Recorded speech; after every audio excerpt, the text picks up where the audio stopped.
Feel the weight of the world gently lift. Right now, in the quiet space behind your eyes, a universe is preparing for its nightly ritual. It isn't a loud, bombastic event. It's a slow, soft closing of countless doors. The sounds of your day begin to fade, not into silence, but into a low, gentle hum. The light of the screen, the room, the moon outside, it all recedes, replaced by a warm, inviting darkness. You are not just closing your eyes, you are turning inward to witness the most intricate and personal show in the cosmos, the inner workings of your own mind as it prepares to dream. This is the story of that journey. As you let go, the first change begins. The frantic chatter of your waking mind, the constant buzz of thoughts and plans, that is the signature of beta waves. Fast, erratic, necessary for your day. But now they begin to calm. They stretch, they soften, they find a rhythm. This is the arrival of alpha. Think of them not as silence, but as a calming chant, a mantra sung by billions of cells in unison. It's the brain's first sigh of relief, a signal that the external world is no longer the focus. The internal world is now taking stage. If you find this journey into your own mind relaxing, consider subscribing. We explore these quiet universes together every week. Now let these alpha waves wash over you, a gentle tide pulling you away from the shore of wakefulness. The tide pulls you deeper. The alpha waves give way to something slower, more mysterious. These are theta waves. This is the twilight state, the gateway between waking and sleeping. Here, the rigid logic of your day begins to dissolve. You might see fleeting images, hear faint sounds, or have thoughts that feel both profound and nonsensical. This is your mind loosening its grip on reality. It's sorting through the day's sensory input, letting fragments drift by like autumn leaves on a slow-moving stream. Don't try to hold on to them, just watch them pass. This is a natural, beautiful process. The mind is unpacking its baggage before the real journey begins. Deep within the temporal lobes of your brain, a crucial character in our story awakens. Its name is the hippocampus, from the Greek for seahorse due to its curious shape.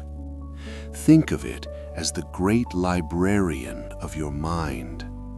All day long, every experience, every conversation, every sight and sound was sent here as a new, unsorted book. During the day, the library is too busy to shelve anything properly. But now, in the quiet of the theta state, the librarian begins its work. It picks up each memory, examines it, and decides where it needs to go. Is this trivial, a fleeting detail to be discarded? Or is this important, a lesson learned, a cherished moment to be preserved forever? The librarian doesn't just sort, it tags. Each memory is imbued with context, an emotional charge perhaps from the amygdala, the brain's emotional center, which works closely with our librarian. A tag for where it happened, a tag for who was there, a tag for how it made you feel.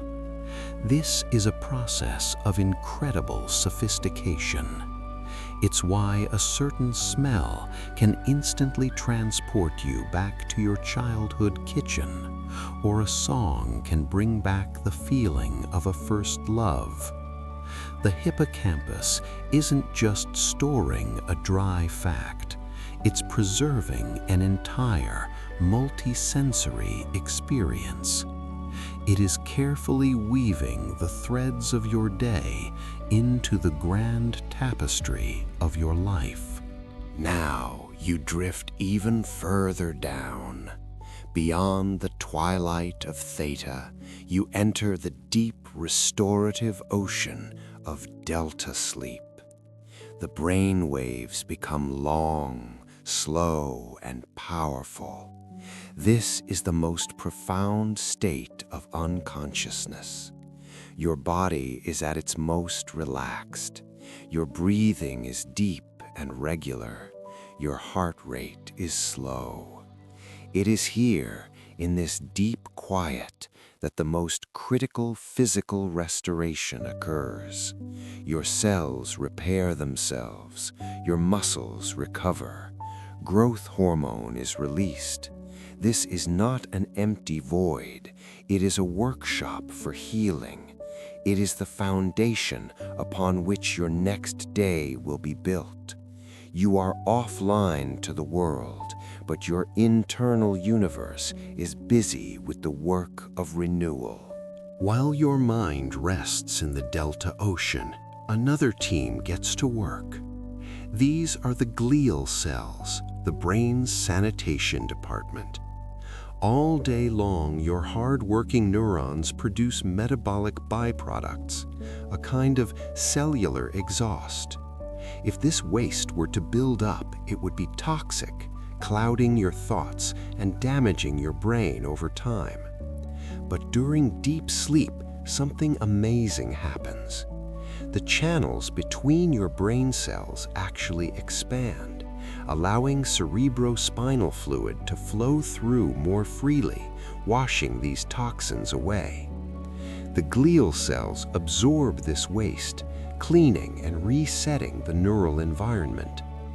This is why a good night's sleep feels like it clears your head, because in a very real sense, it does. The librarian's work is not yet done. The hippocampus is a wonderful short-term storage facility, but it has limited capacity. To make room for tomorrow's experiences, the important memories from today must be moved to a more permanent home. During the slow waves of deep sleep, this transfer begins. The hippocampus communicates with the neocortex, the vast wrinkled outer layer of your brain that is responsible for long-term storage. It's like moving the most important books from the librarian's temporary desk to the infinite shelves of the main library. This process, called memory consolidation, is what turns a fleeting experience into a lasting part of who you are. Every time a memory is replayed during this transfer, the connection between the neurons that hold that memory is strengthened. This is a physical change. The pathway becomes more efficient, easier to travel. It's the neural basis of learning. When you practice a new skill, whether it's playing a piano chord or learning a new language, it is the sleep that follows that truly cements the knowledge.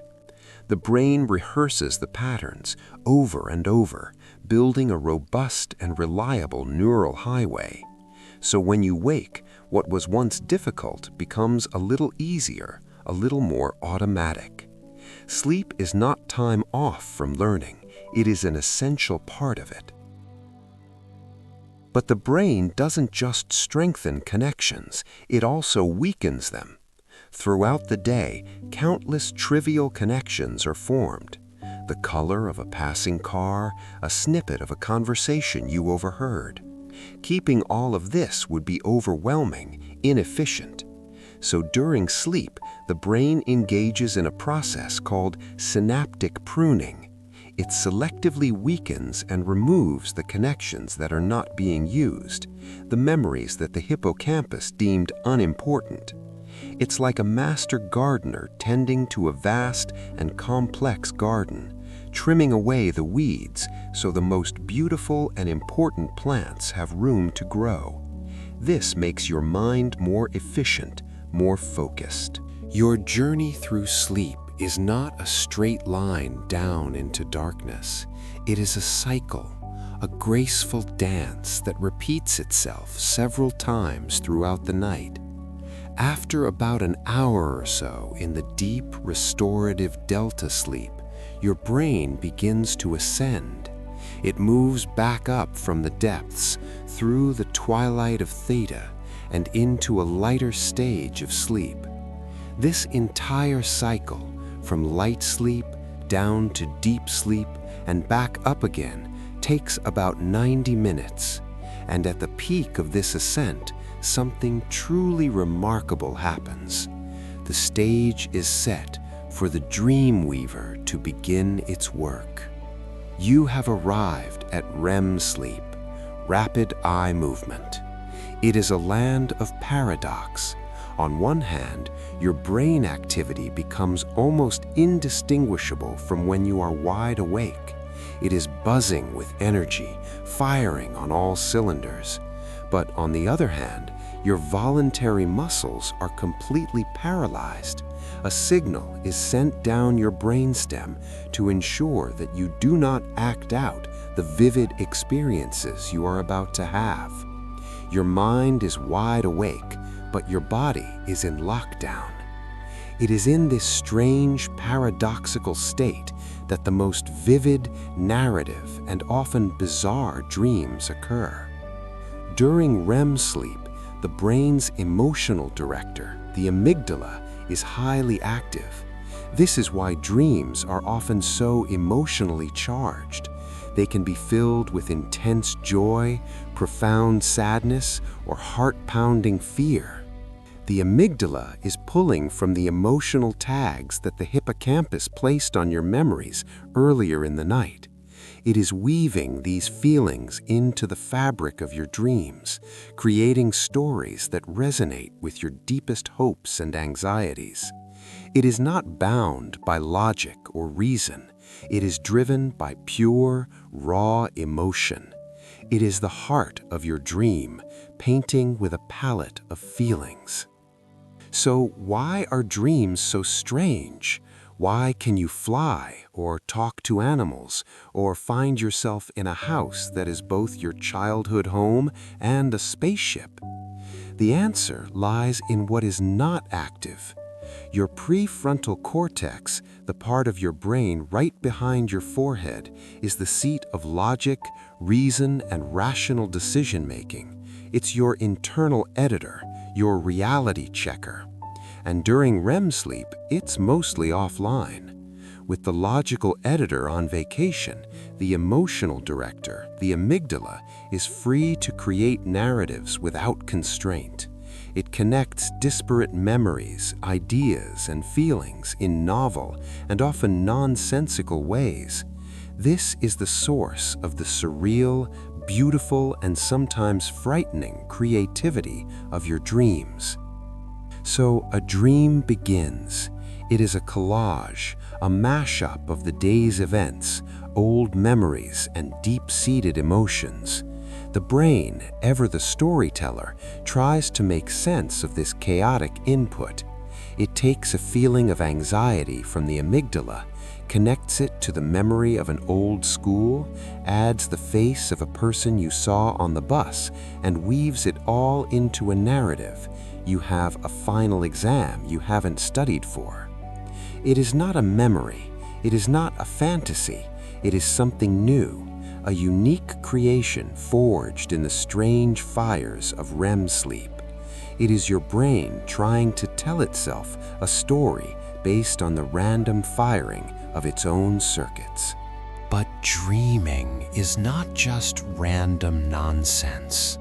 Some scientists believe it serves a vital therapeutic purpose.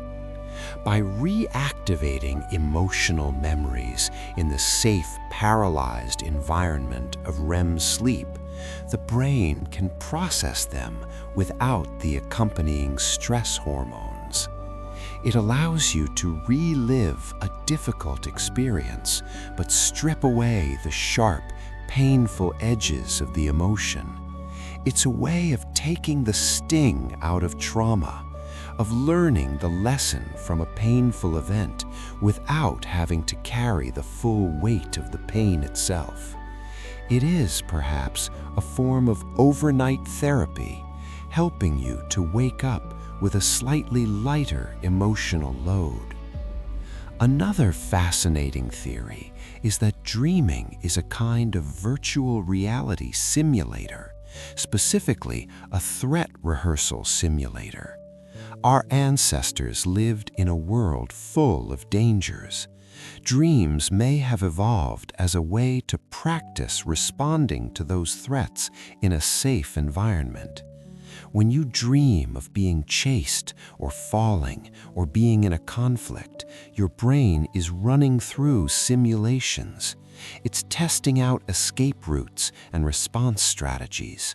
So if you ever face a similar situation in the real world, you have already, in a sense, practiced for it.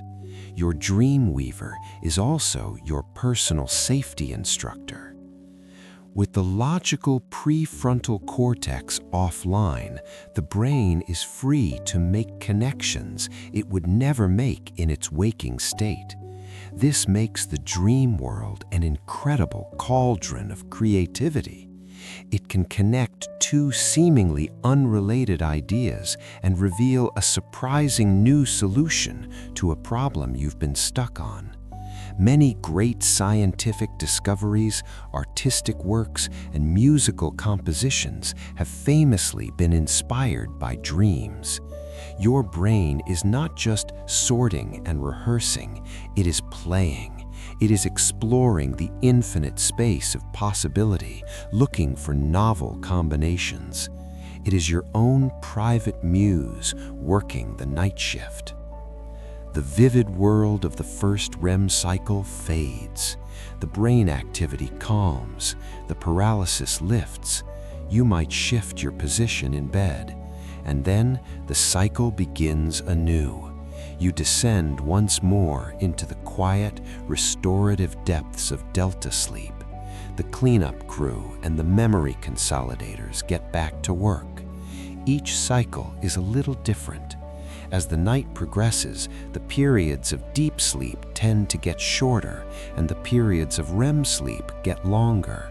In the early part of the night, your body prioritizes physical restoration. In the later part, it prioritizes mental and emotional processing. Let's zoom in, past the brain waves, past the large structures, and look at the fundamental language of the brain, the neuron. Each of your 86 billion neurons is a tiny biological battery. When it fires, it sends an electrical pulse, an action potential down its length. This is the basic unit of information, a single binary yes or no, a 1 or a 0. It is the whisper that, when combined with billions of others, creates the symphony of your consciousness. During sleep, these whispers continue, carrying memories, running simulations, and cleaning the very architecture of thought. That electrical spark cannot by itself jump the gap to the next neuron. When it reaches the end of the line, it triggers the release of chemical messengers called neurotransmitters. These tiny molecules float across the synapse and unlock channels on the neighboring neuron, passing the message along. There are dozens of different kinds. Some, like glutamate, are excitatory, telling the next cell to fire. Others, like GABA, are inhibitory, telling it to be quiet. The entire dance of sleep, from falling into slumber to dreaming, is choreographed by the shifting balance of these chemical messengers. It is a delicate, precise, and beautiful chemical ballet. As you get ready for sleep, inhibitory neurotransmitters like GABA become more prevalent, hushing the brain's activity. Meanwhile, a substance called adenosine has been building up in your brain all day long as a byproduct of energy consumption. This adenosine promotes sleepiness. The longer you are awake, the more adenosine accumulates and the sleepier you feel. During deep sleep, the brain clears this adenosine away, which is why you feel refreshed upon waking. It's a beautiful, self-regulating system, a chemical hourglass that measures your need for rest and then resets itself while you sleep. The chemistry changes dramatically when you enter REM sleep. A neurotransmitter called acetylcholine becomes very active, which is linked to the brain activation and memory formation that occurs in dreams. But at the same time, other key messengers like serotonin and norepinephrine, which help regulate mood and attention during the day, are almost completely shut off. This unique chemical cocktail might be another reason for the strangeness of dreams. Without the moderating influence of serotonin, emotions can run wild. Without norepinephrine, your focus is diffuse, allowing for bizarre connections. You are quite literally in an altered state of consciousness, orchestrated by a different set of chemical conductors. You are now deep into the night. The third and fourth cycles of sleep are underway.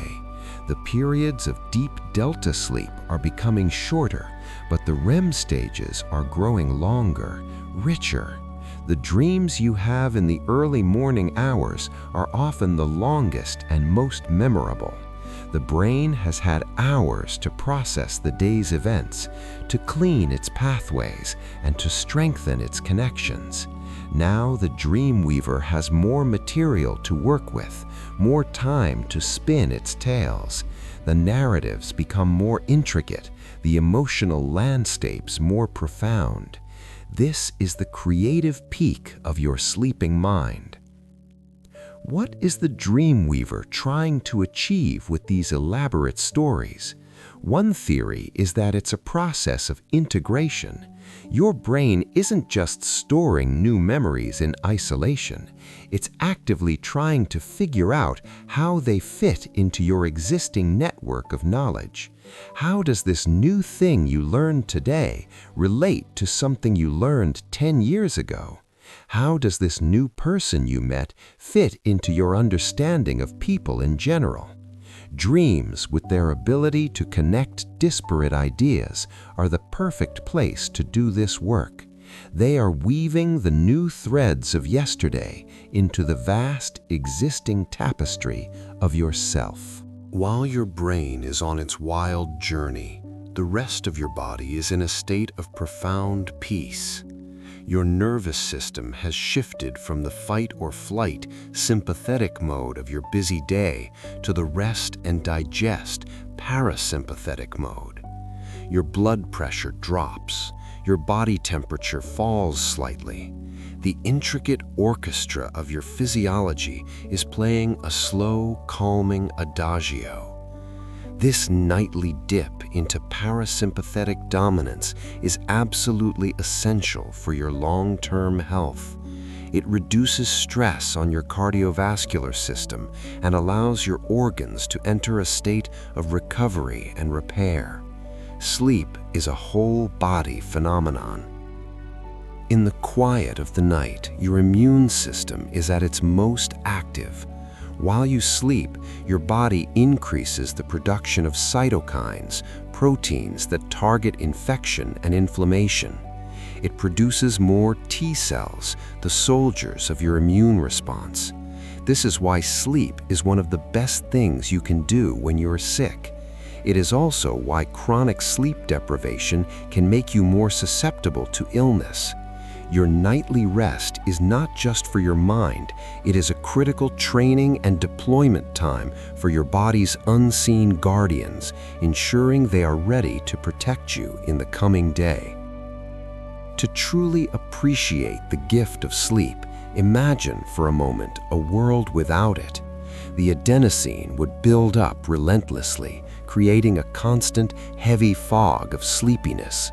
Without the cleanup crew, toxic waste would accumulate, impairing thought and damaging cells.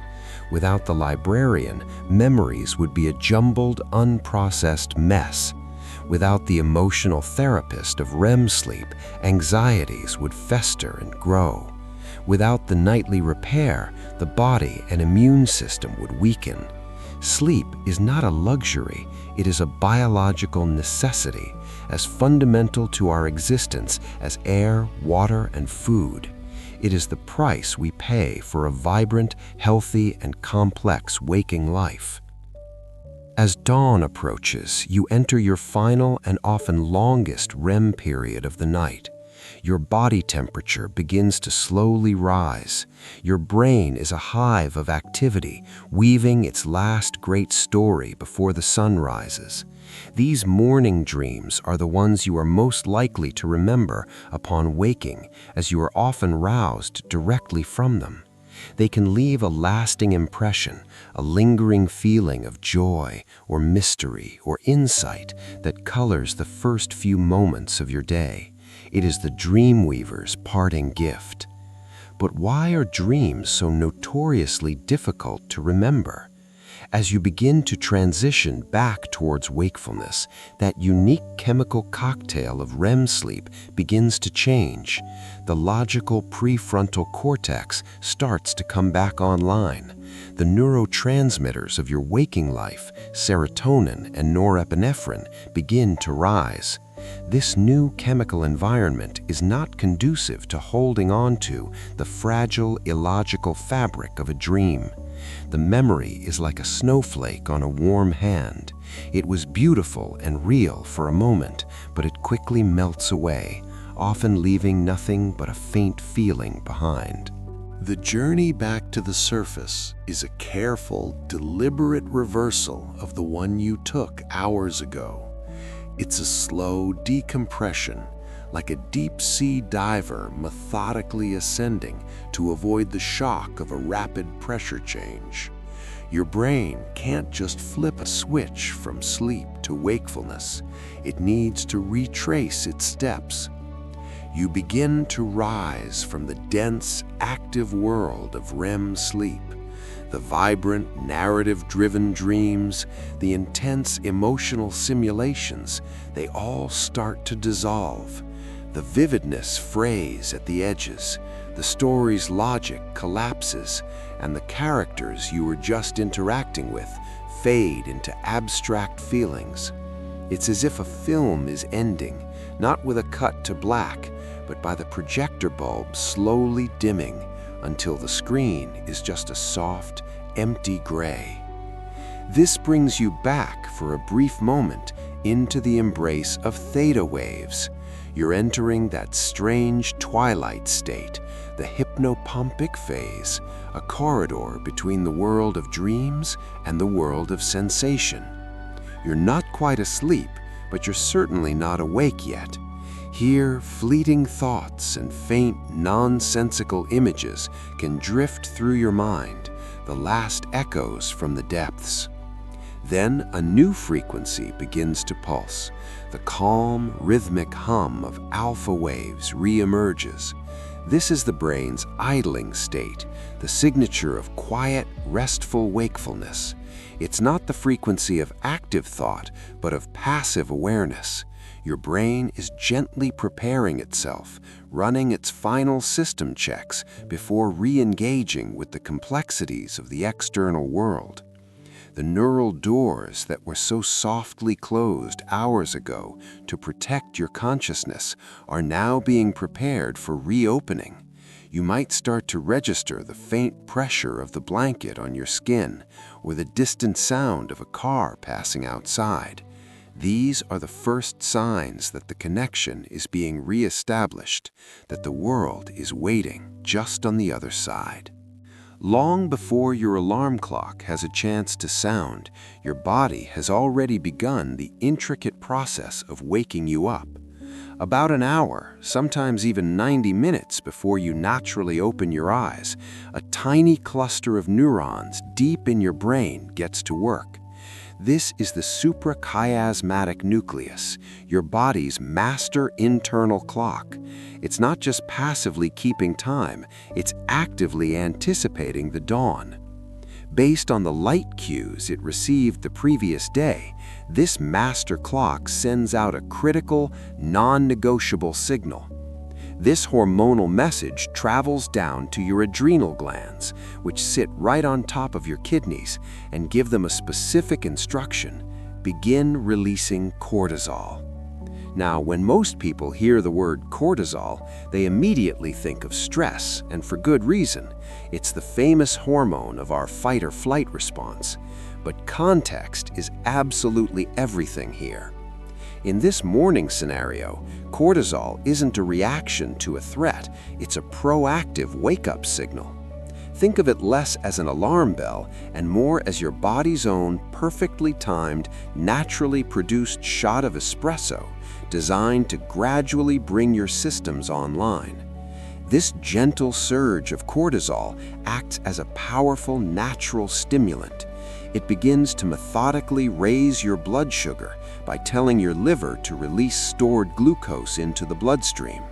Your brain desperately needs that fuel after a long night of fasting. It also slightly increases your blood pressure. This isn't alarming, it's functional. It helps to more efficiently deliver that newly available energy to your muscles and your brain, preparing them for the demands ahead. It's your body's own internal valet, carefully laying out everything you'll need to start the day. It's designed to rouse you smoothly, to transition you from a state of rest to a state of readiness. So when you finally do wake up, you're not starting from a dead stop. You're already primed for action.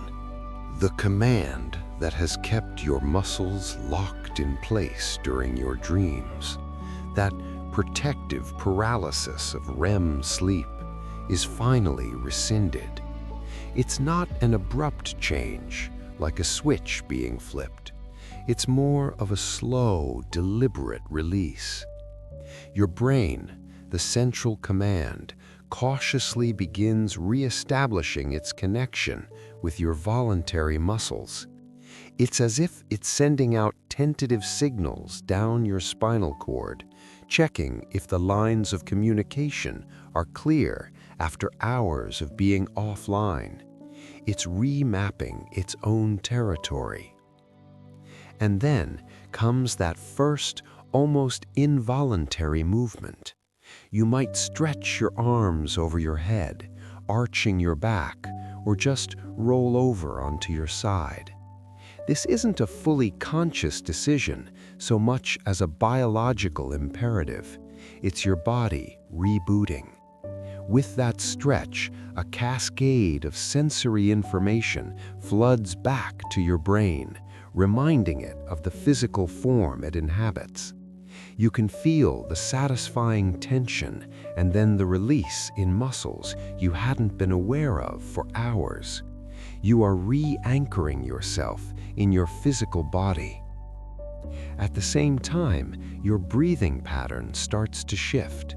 The deep, steady, almost metronomic rhythm of sleep gives way to something a little shallower, a bit more varied and responsive. It's a sign that your brain is no longer just running basic life support. It's now listening to the world again. Your heart rate follows suit, beginning its gentle climb from its resting low point of the night, preparing to deliver the fuel your body will need for conscious action. The deep, slow drumbeat of the night is giving way to the more complex rhythms of the day. The internal world, the one filled with dreams and abstract thought, is beginning to cede control back to the external, to the concrete reality of the room around you. Even when your eyelids are closed, they're not perfect shields. Think of them less as blackout curtains and more as thin, reddish veils. A surprising amount of light still penetrates, painting the inside of your vision with a soft, warm glow. Your brain, even in its near-slumbering state, is exquisitely sensitive to this change. That subtle shift from the deep black of night to the gentle wash of morning is a powerful, undeniable signal.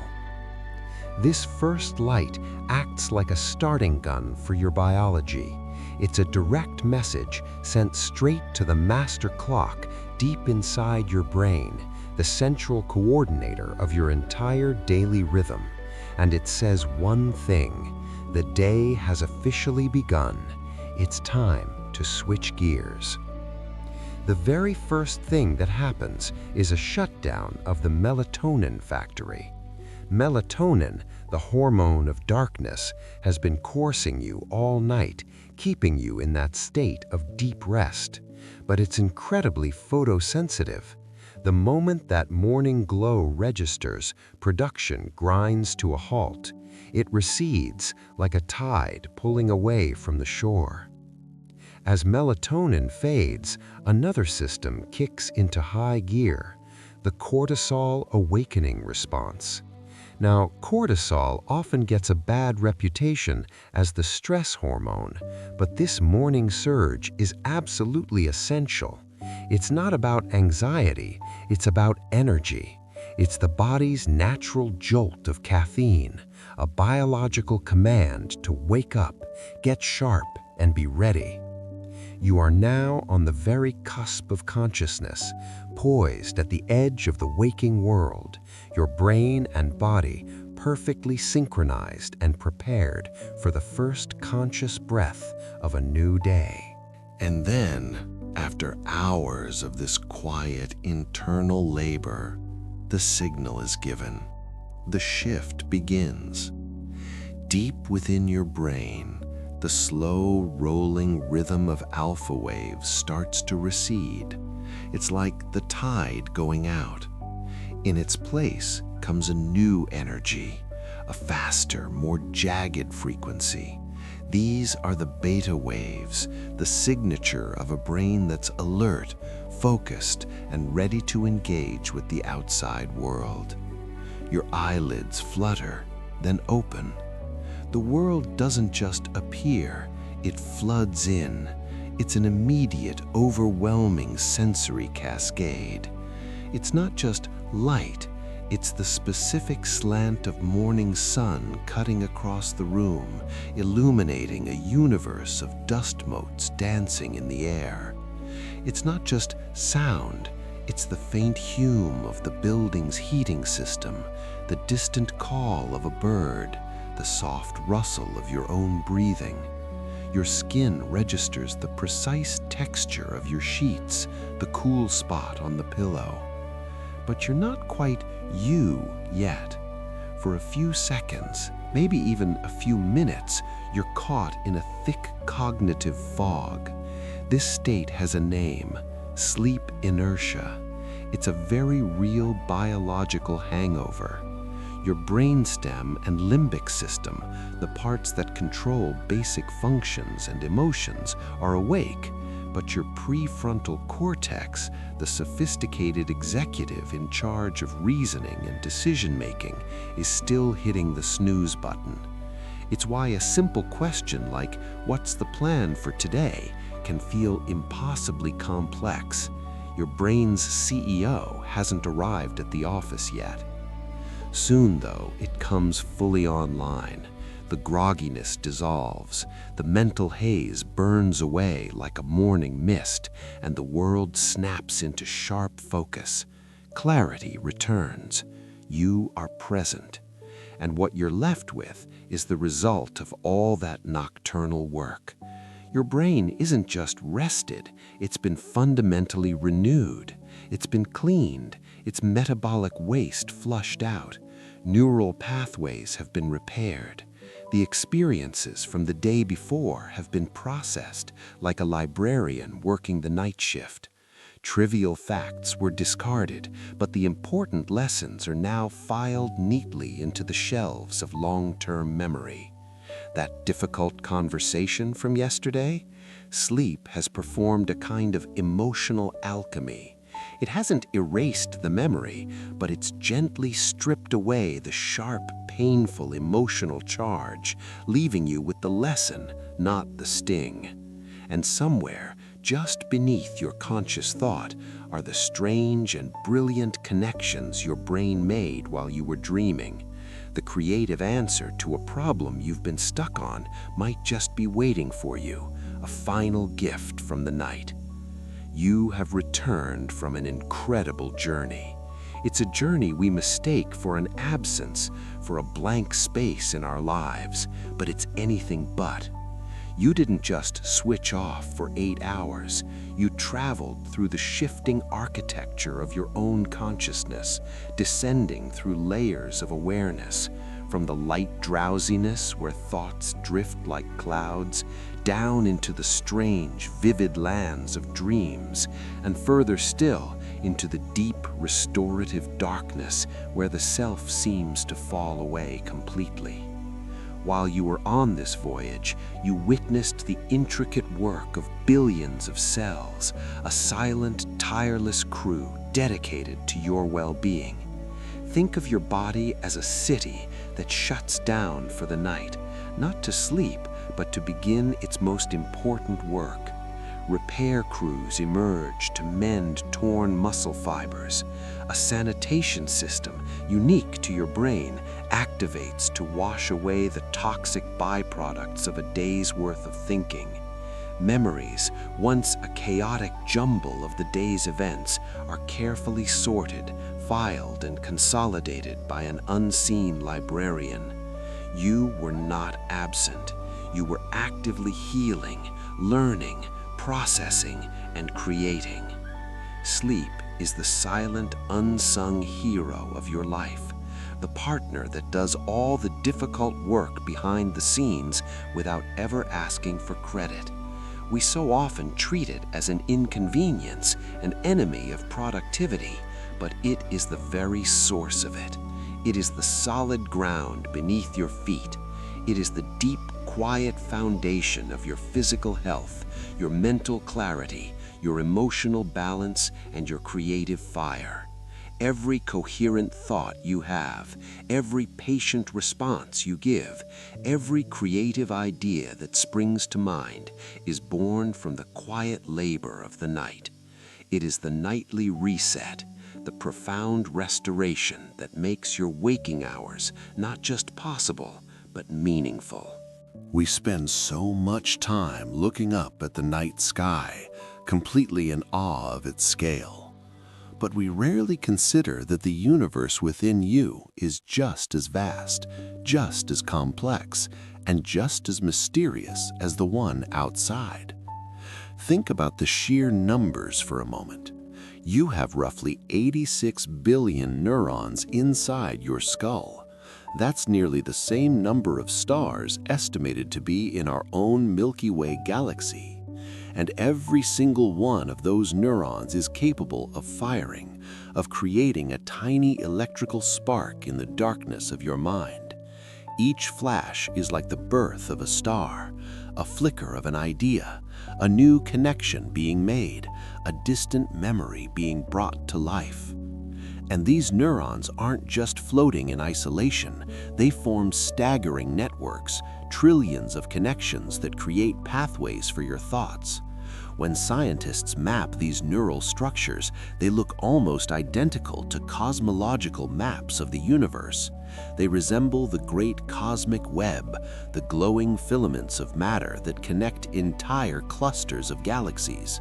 The pathways of your deepest beliefs and oldest habits are etched into this internal cosmos. So every night when you close your eyes, you're not just falling asleep. You are, in a very real sense, an astronaut exploring this inner space. You're not piloting a ship, you're simply drifting, surrendering to the deep currents of your subconscious.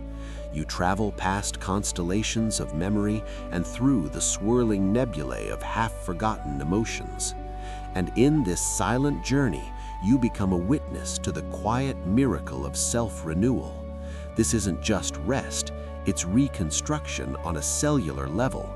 It's deep biological housekeeping. That force we might call the dream weaver. It isn't some external entity spinning fantasies. It is the collective intelligence of your own mind, working tirelessly in the dark to sort, to process, to heal. It's building a better, healthier, and wiser you, all in preparation for the light of the coming day. When you truly grasp the complexity of this nightly journey, you begin to see it differently. You see that understanding it gives us a profound reason to honor it, to protect it. The rhythm of sleep is ancient and powerful, a force of nature coded into our very DNA. Think of a massive old-growth forest. It's resilient, it has endured for millennia, but its ecosystem is also incredibly delicate. A single invasive species, a shift in the climate, and the entire structure can be threatened. Your sleep is just like that. It has this deep evolutionary power, yet it's so easily disturbed by the harsh blue light of a screen, a late afternoon coffee, or the weight of an anxious mind. This is why the preparations we make for sleep are so critical.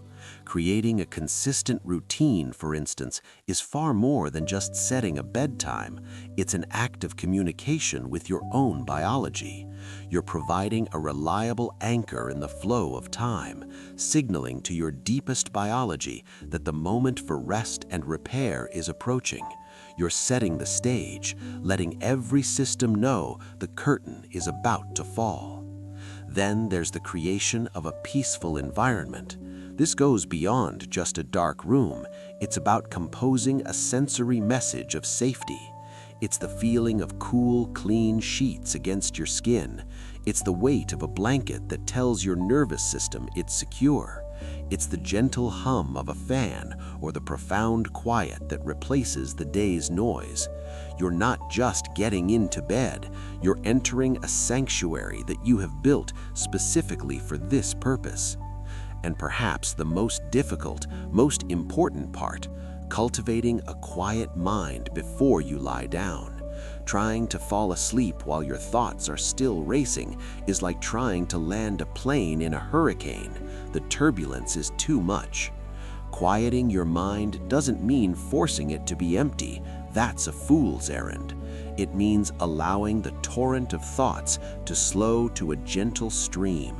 It's a conscious decision to untether yourself from the day's worries and let them drift away for a few hours. These actions are not just helpful tips, they are acts of respect for the profound biological processes that are about to unfold. By preparing for sleep in this way, you are actively helping the librarian of your brain, who needs a silent library to properly file away the day's memories and discard the useless information. You're turning on the power for the cleanup crew, the glymphatic system, so it can run its full vital cycle of flushing metabolic debris from your brain. And you're giving the dream weaver a calm, clear space to work, to process emotions and stitch together insights. You are not a passive recipient of sleep. You are becoming an active partner, a true partner in your own nightly restoration. You are the guardian of your own well-being. As you begin your day, I want you to consciously carry with you the quiet power of the night. It isn't a loud or aggressive force. It's a deep, still reservoir of strength that was filled while the world was dark. Hold on to the mental clarity that comes from a genuinely clean brain. Think about it.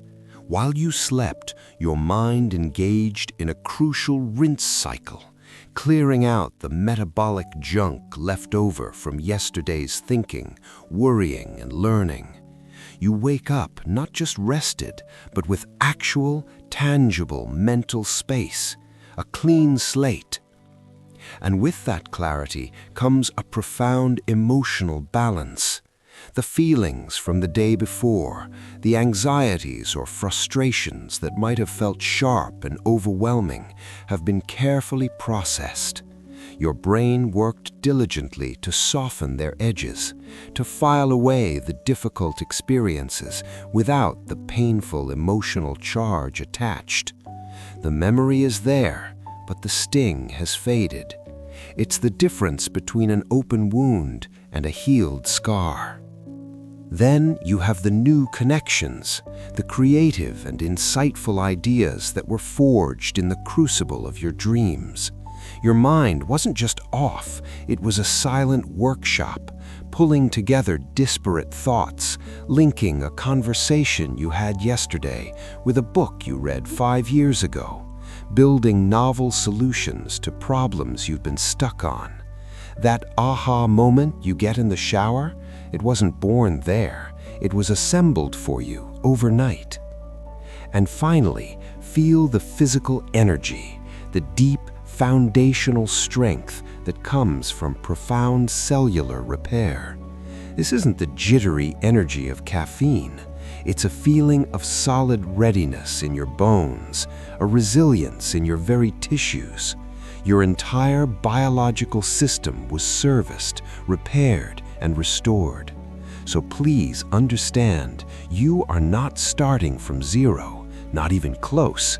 You are starting from a place of radical renewal. You are the living, breathing culmination of all the incredible, silent work that was done for you while you were peacefully adrift in your own inner cosmos. And tonight, as the world outside grows still, the journey will begin again.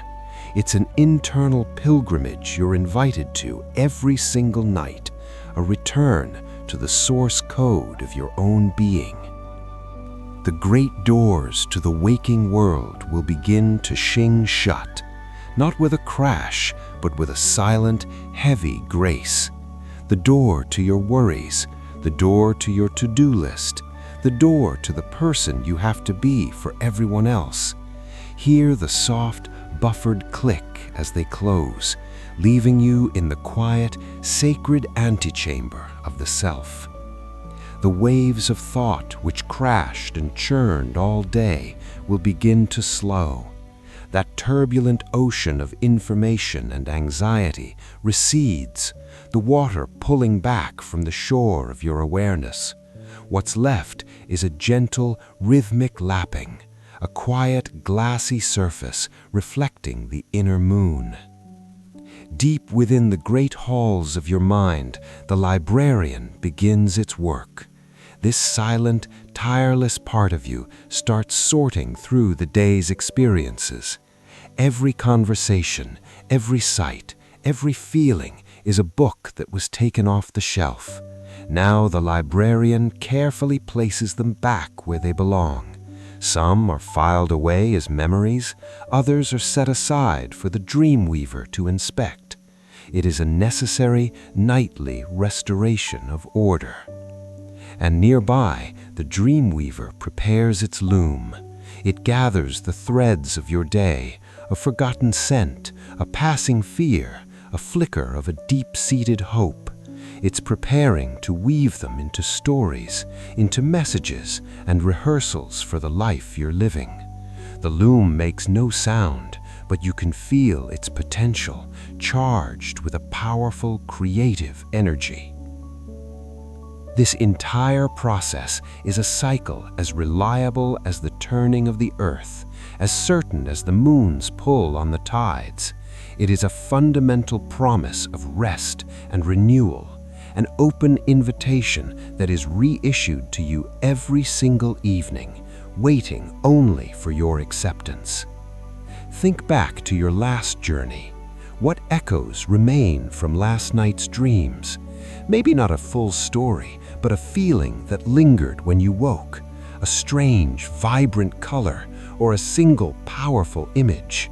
If you feel called to, share a piece of that feeling, that image, in the comments below, a small marker of your travels. But for now, rest. There's nothing left for you to do. Let the vast, intelligent universe that exists entirely within you take over. It knows how to heal, how to sort, how to create. All that's asked of you is to let go of the controls. And now, drift. Drift gently, like a single leaf on a slow-moving stream, carried out into the quiet, creative, and deeply healing embrace of sleep.